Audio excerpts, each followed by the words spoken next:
Hello and welcome back to the channel.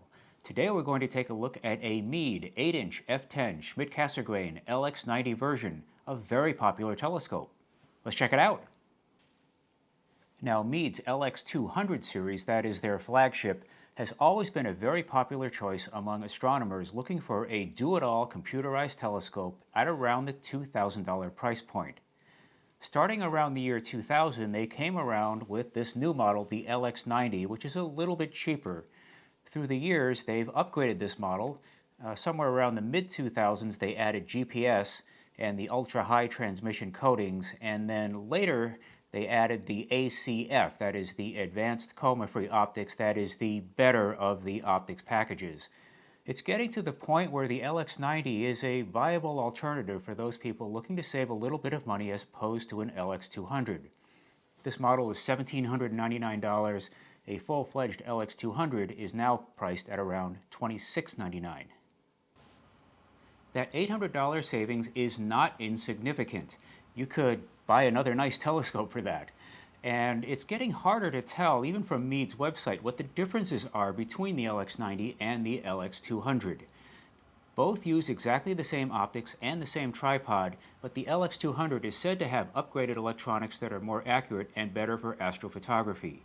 People I know who own both of these say that the LX200 is a little bit more of a solid experience, if that means anything to you. The LX90 is a little bit lighter. This one here is about 31 pounds as you see it. For some people, that might actually be an advantage.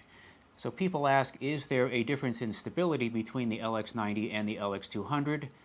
In the 8-inch version, I don't think there's that much difference. I think they're pretty close. When you get to the 10-inch and 12-inch models, the LX200s are definitely more stable. I don't see a lot of 12-inch LX90s out there. I think the feeling is if you're going to spend that kind of money, you might as well just go for it. I've had some messages recently from people wondering, how do you initialize this thing? I mean, we talk about this all the time. You have a 1-star line, you have a 2-star line, you have a planetary line. What does that entail? Well, I'm just going to do this for you real quick. After you turn the unit on, it tries to get a GPS fix. This can take anywhere from a few seconds to several minutes. It took a while here because we're indoors, but it did actually find a GPS fix, and so we're good to go. Now it's going to pick 2 stars in the night sky. The first one it's picking is Vega, and it's going to Vega. This is actually fairly accurate. North is that way, and Vega, that looks about right. So it says slewing to Vega, and it's going to say center the star. Now on your first star, it's going to be off. It is not going to be exact because it hasn't built a model of the sky yet, so it needs your help. So what you're supposed to do if it's looking at Vega but not quite there is you look through the eyepiece here and then you move this. I don't know if you can see this on film there, but I am actually moving the telescope. When I'm satisfied that Vega's in the center of the eyepiece, I hit enter, and the second star it's selecting is Capella, which I think is behind me there. Let's wait until it gets over there.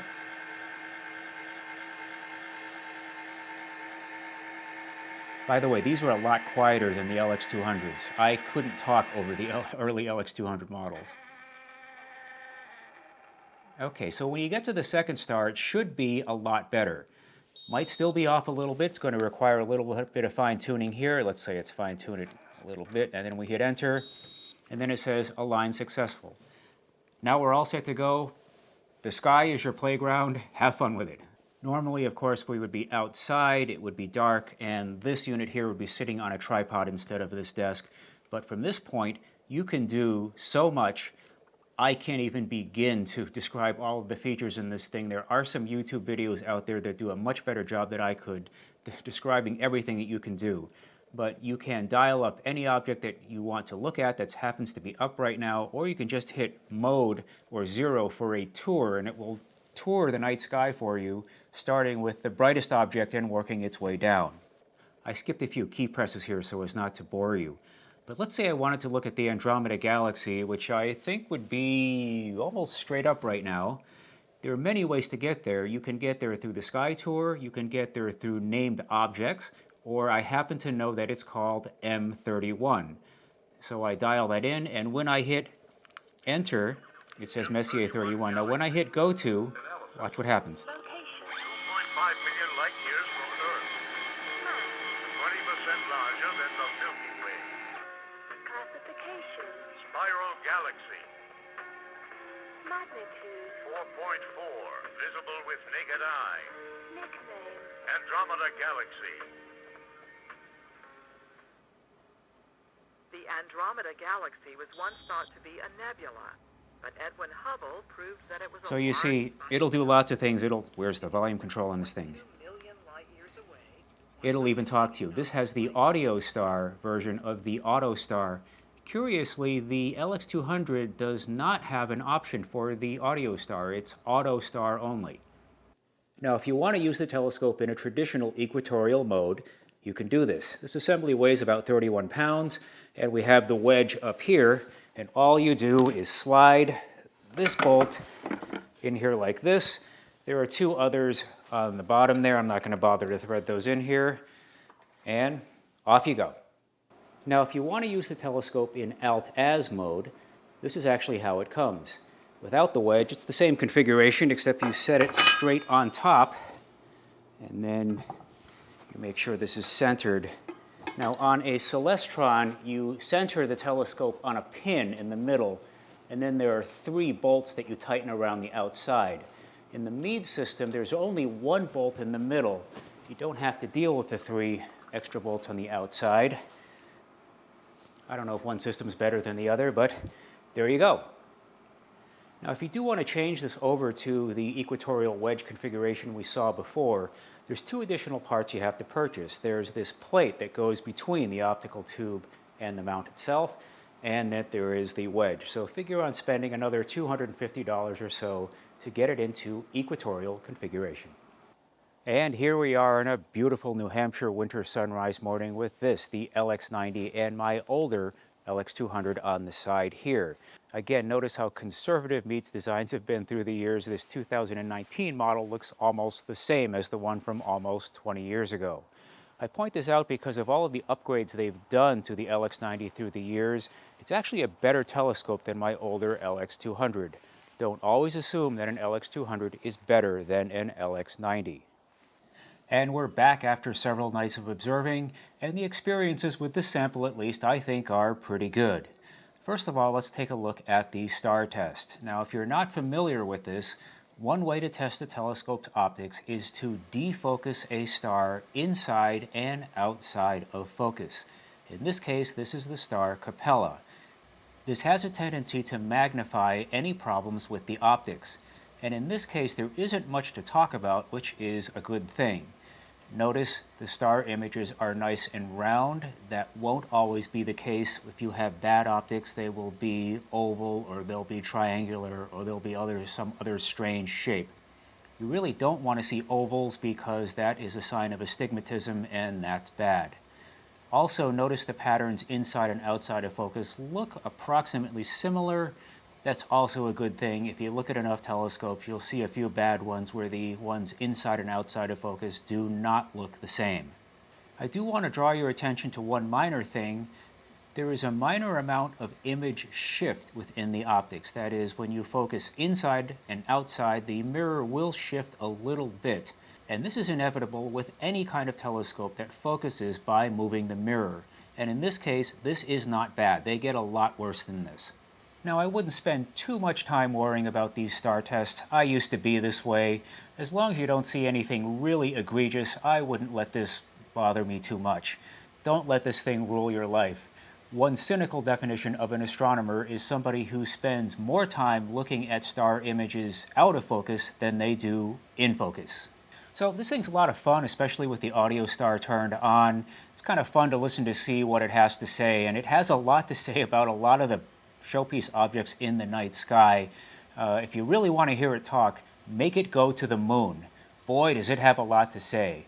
One night I was looking at the moon and it started talking, and I realized I'd left something inside, so I went inside and warmed up a bit. Must have been a couple of minutes. When I came back outside, it was still talking. Pointed at Mars, and it will also talk quite a bit. On deep sky, it will do a pretty good job also. For example, when I looked at the cluster M35 in Gemini, It not only told me about the cluster, but it reminded me to look at the little companion cluster NGC 2158 nearby. The AudioStar seemed to have a lot to say no matter what I pointed it at, until I realized that once you get past the showpiece objects in the night sky, it had a tendency to default to a canned statement. In any case, if you don't like hearing this, you can skip or turn down the volume. But again, this thing can be a lot of fun. One night I was outdoors with it, and it was a really foggy, humid night, and even with a dew shield on the front, the corrector plate dewed over and I couldn't see anything after a few minutes. But you know what? I didn't care. I just kept pointing the thing at objects just to hear what it had to say. Now, some people have asked me why I don't post a lot of deep sky astrophotography through Schmidt-Cassegrains, and the answer is quite simple. I'm not very good at that.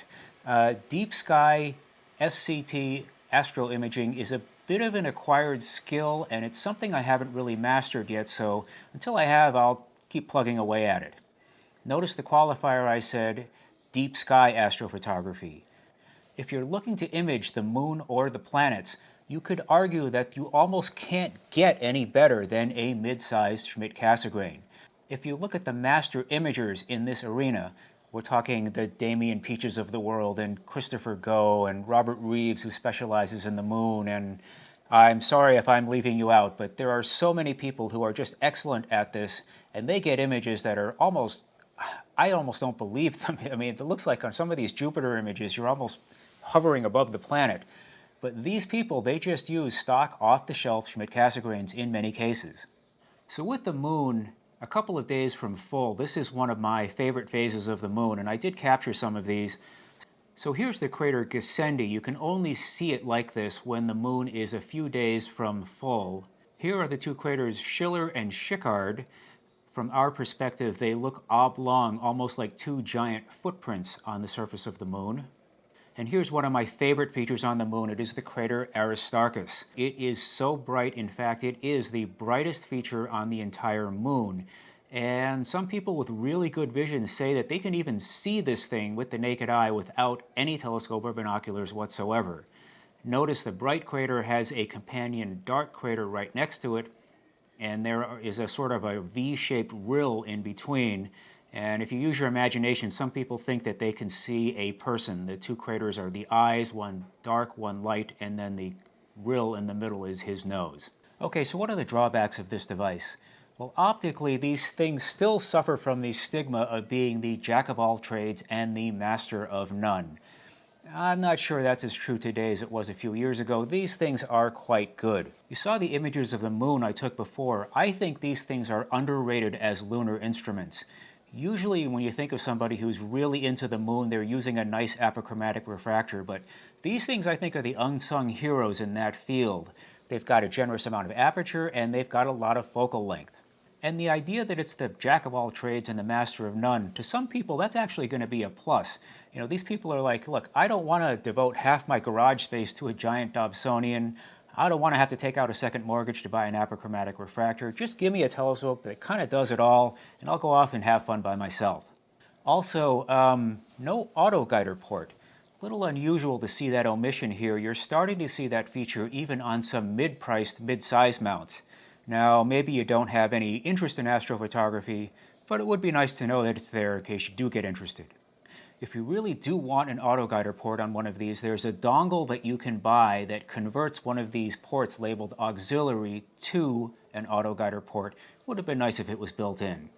Other things, I think the menu system in the controller could be updated and refreshed a little bit. I started to notice little things. For example, under Deep Sky, it puts quasars and black holes in the same menu with all the stuff that you're probably going to use a lot more, like Messier, NGC, and named objects. And what's more, these items are not alphabetized the way they are in other controllers. It would have been nice to see that cleaned up. Perhaps the thing I missed most was the ability to continue adding calibration stars after the 2-star align. On other mounts like my Celestron AVX and CG5, for example, after you finish the 2-star line, it actually prompts you and says, do you want to continue adding stars? A lot of times I'll do that, especially if I'm taking an image of something that I can't see. If you can't see what you're taking an image of, you're relying on the computer to get you there. And again, most of the time this thing was okay, but I would have appreciated the opportunity every once in a while to just kind of fine-tune it by adding some more calibration stars. I think overall, pointing accuracy is probably the complaint you hear most often about these things. Seems to vary a little bit depending on which sample that you get. It also varies based upon how accurate your original alignment was, what kind of magnification you were using, and your tolerance for items that are slightly off-center. And that's probably the most common manifestation you'll see of pointing accuracy, is that items won't be placed exactly in the center, they'll be sort of off to the side a little bit. That will also tend to get worse as you move the telescope across the sky during the course of the evening. If you're slewing the telescope from one side of the sky to the other and back and forth, it will have a tendency to lose accuracy over time to the point where you may have to do another reinitialization. Now again, a lot of this falls under the category of quality of life. You may or may not care about all of these things. If you do care about these things, I think some of this could be addressed in a firmware update. So there you have it, an overview of the Meade LX90 8-inch Schmidt-Cassegrain telescope. Again, a good choice for those of you looking for a do-it-all telescope that's computer-controlled near the $2,000 price point. I hope this has been of some help to you. Thanks for watching. I'll see you soon.